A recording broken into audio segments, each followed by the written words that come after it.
Welcome to the Real News Network. I'm Sharmini Pearce coming to you from Baltimore. Detroit, as we knew it, the former home of America's steel manufacturing, it produced arsenal for World War II. It was the automotive capital of the world, known for its union-made cars, a city that produced Motown music, facilitating racial integration, have undergone a bloodless coup, according to our next guest, Frank Hammer. He is a retired General Motors worker and former chairman of Local 909 in Warren, Michigan. He has lived the better part of his life in Detroit, and he now organizes with the Auto Workers Caravan. He's also a member of the board of the Real News Network. Thanks so much for joining us, Frank. Thank you very much, Sharmini. So, Frank, you want to give us an update on what's going on in Detroit since the bankruptcy hearings were held. Tell us more. Well, I think it's important for people to frame what's happened in Detroit correctly. This is a city that was known historically, going back to World War II, as the arsenal of democracy. And today that democracy is in tatters. And I think people need to understand that the city is now virtually colonized. It's a new neo-colony of the U.S. empire. And what we have seen here through the bankruptcy, I would characterize as a bloodless coup d'etat. As a result of the bankruptcy proceedings and the grand bargain, in exchange for close to $800 million, partly to help with the pensions of city workers that were being shaved severely. In exchange for that, we have lost our democracy. We are now in the control of a 9-member appointed commission, which consists of the mayor as well as the head of the city council.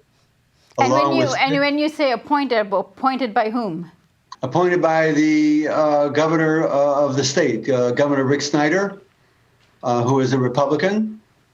And his appointees consist of sort of a corporate who's who, along with the president of the city council, Brenda Jones, and Mayor Mike Duggan. So this commission is now having oversight over Detroit for a minimum of 15 years. And it has broad authorities. It has control of any expenditures that Detroit plans to make over $750,000. It has control over any bargains or deals that Detroit wants to enter into that are longer than 2 years. It controls basically the purse strings of the city and can therefore block collective bargaining agreements that the city might want to make with its unions. It can virtually control exactly what happens in the city of Detroit. And this has really another assault, a different kind of assault, on voting rights, and especially of voting rights of African Americans. This is a city that consists of about 85% of a Black population. And basically their votes, their elections have been made virtually superfluous because the control of what goes on in the city is going to be well beyond the reach of Detroit voters. It's going to be vested in Lansing, and it's going to be vested in a corporate commission that's going to have oversight over what all intents and purposes is going to be a plantation. Right. Frank, give us a little bit more context. I mean, this was a very prosperous city in the 50s. It's known as the heart of Motown music, where racial integration was rapidly advanced in the city, and also in terms of American steel and automotive manufacturing. And you've lived there most of your life. Tell me the transition it has undergone and why we are here. We're here because of basically the deindustrialization of Detroit, the escape of manufacturing from the city to the suburbs, from the city to other countries, mainly Mexico and other parts of the third world. And we're also here because of automation. The factories that remain, for example, mine that still is open, used to have close to 4,000 workers. And today, as a product of the things that I just described, it has maybe 400 workers. So the devastating consequences has been the depopulation of the city. We have a city with 139 square miles of area, but once over 2 million population, today maybe around 700,000. So the deindustrialization of the city has devastated the economic base. And as a result, in the first decade of this century, we lost over 200,000 people that fled the city and migrated elsewhere. So we've been economically devastated. And as a result, no surprise, the city would develop cash flow problems. These have been seized upon in a manner of Naomi Klein's shock doctrine. This has been a shock to the system to put it into the bankruptcy proceedings and to emerge with an entirely different kind of city that was once a Union stronghold. It used to be called Uniontown. The control by a 9-member commission outside of Detroit, unelected, will certainly change that configuration. And the role of the citizenry in determining the future of Detroit has been severely limited as a result. And why do you think Detroit lost its competitive edge in terms of auto manufacturing, which was its stronghold? Well, that's a little bit of a story, but I think that basically the employers, the big three, the parts suppliers, wanted to leave what became a Union stronghold. I mean, Detroit was the cross-section, the crosshairs of Union and civil rights, and made very popular, very massive popular movements that democratized the city considerably. The corporations, with globalization, escaped Union strongholds.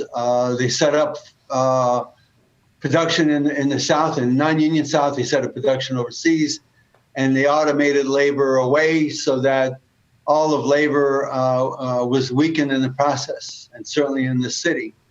So it's a combination of things. Of course, they blame the labor movement for this taking place. But in reality, it was really the imperial juggernaut that was able to infiltrate countries, certainly in this hemisphere, able to get cheap production, two-tier wage structures in places like India, for example, where GM has a facility where they pay 97 cents an hour to the first tier and 42 cents an hour to the second tier. With that kind of production overseas, the producers decided they wanted to leave places like Detroit and automate the work that remained.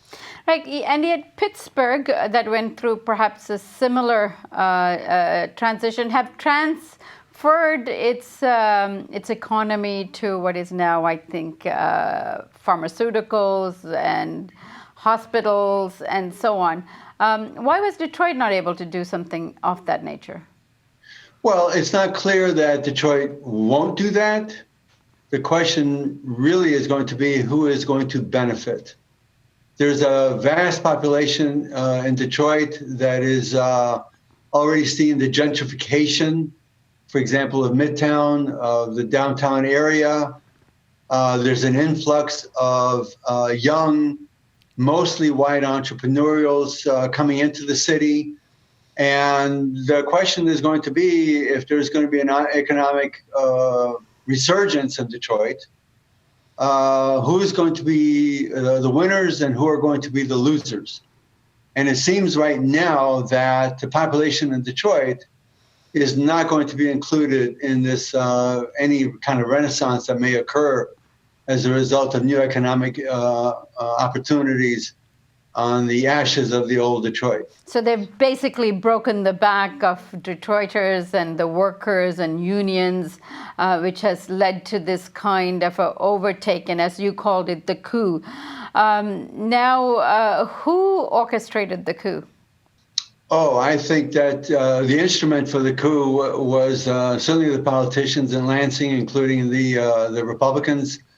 who've been in power now for the last 5-10 years, and with their corporate backers, all the way from I think all the way from the White House to Washington, all the way through the corporate boards that are the dominant players here in Michigan.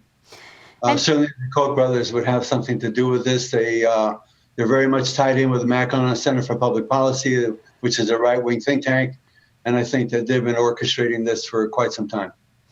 Now, we've heard, of course, of the water wars, and we've reported on what was going on in terms of ordinary people that are still there and living in the struggles that they're having with just public utilities, for example. So what's happening now at that level? Well, there's a sort of a mixed bag. For the first time, the street that I live on is lit up on a consistent basis. That did not used to be like that. They introduced new lighting, but it came with privatization. The water wars are continuing. There was a momentary pause, but water shutoffs are still going on. And Detroit is facing a crisis this year of monumental proportions. It is now predicted that there will maybe 40,000, maybe up to 60,000 tax foreclosures on properties in the city in this year.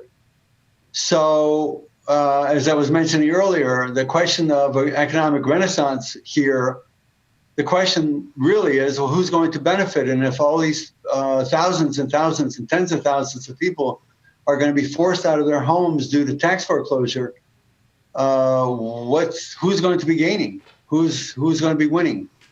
The city is going to be devastated. And I should mention that in one of my prior interviews, I talked about the attempt to create a community benefits ordinance here in the city. And I see that the Republicans, true to their word, have resurrected a new language and new legislation in the state, which they're going to vote on maybe in the spring, I don't know, that will severely limit the city from even negotiating living wage agreements with employers who even get subsidies through tax dollars.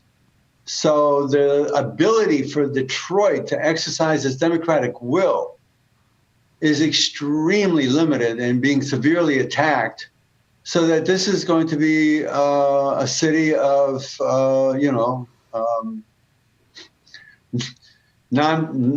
power in the city, no power in the city. And yet Detroit, still, up until and perhaps even during the bankruptcy, was one of the best organized actions and protests and resistance from various community organizations were mounted. What's happening to these organizations, and where are you at in terms of resisting all of this? Well, there is an active resistance, and there are many different fronts where this is going on. For example, there's a very growing and robust eviction defense movement in the city, and they're being able to actually rescue people and keep them in their homes. They're appearing in courts in great numbers, and there's a strong movement in that corner. There's a strong movement in defense of water rights. There is a strong movement against emergency management, and there is a considerable amount of activity, and it's quite robust. But it needs to capture broader segments of the city, probably people who are just day to day trying to survive and make ends meet with poverty wages that they're experiencing. And so it's also a city, I think, that's to some extent in a state of shock, and is still trying to get its bearings as to what has happened to the city. And I think it's going to take a while for these movements to grow. But I feel that confident that they, as people understand more readily what's actually going on, that these movements will reach out to new non-active constituencies. So I see a burgeoning movement that are sometimes in great collaboration with each other, which has not always been the case in the time that I've lived in Detroit. Frank, we look forward to ongoing updates of what's going on in Detroit. I hope you join us again very soon. I look forward to it. I want to add just a PS. We're going to have, I think, a lot of discussion about the Trans-Pacific Partnership. I think that Detroit, in some ways, serves as an illustration of what will become of many governments in many countries when we talk about what is going to be the impact of the Trans-Pacific Partnership, not just on a city, but on whole countries on the Pacific, bordering on the Pacific. Right, and if you want to know more about the Trans-Pacific Partnership, you should see Thomas Hedges' piece that's published today on the Real News Network. Thanks for joining us, Frank. Thank you so much, Harmony. And thank you for joining us on the Real News Network.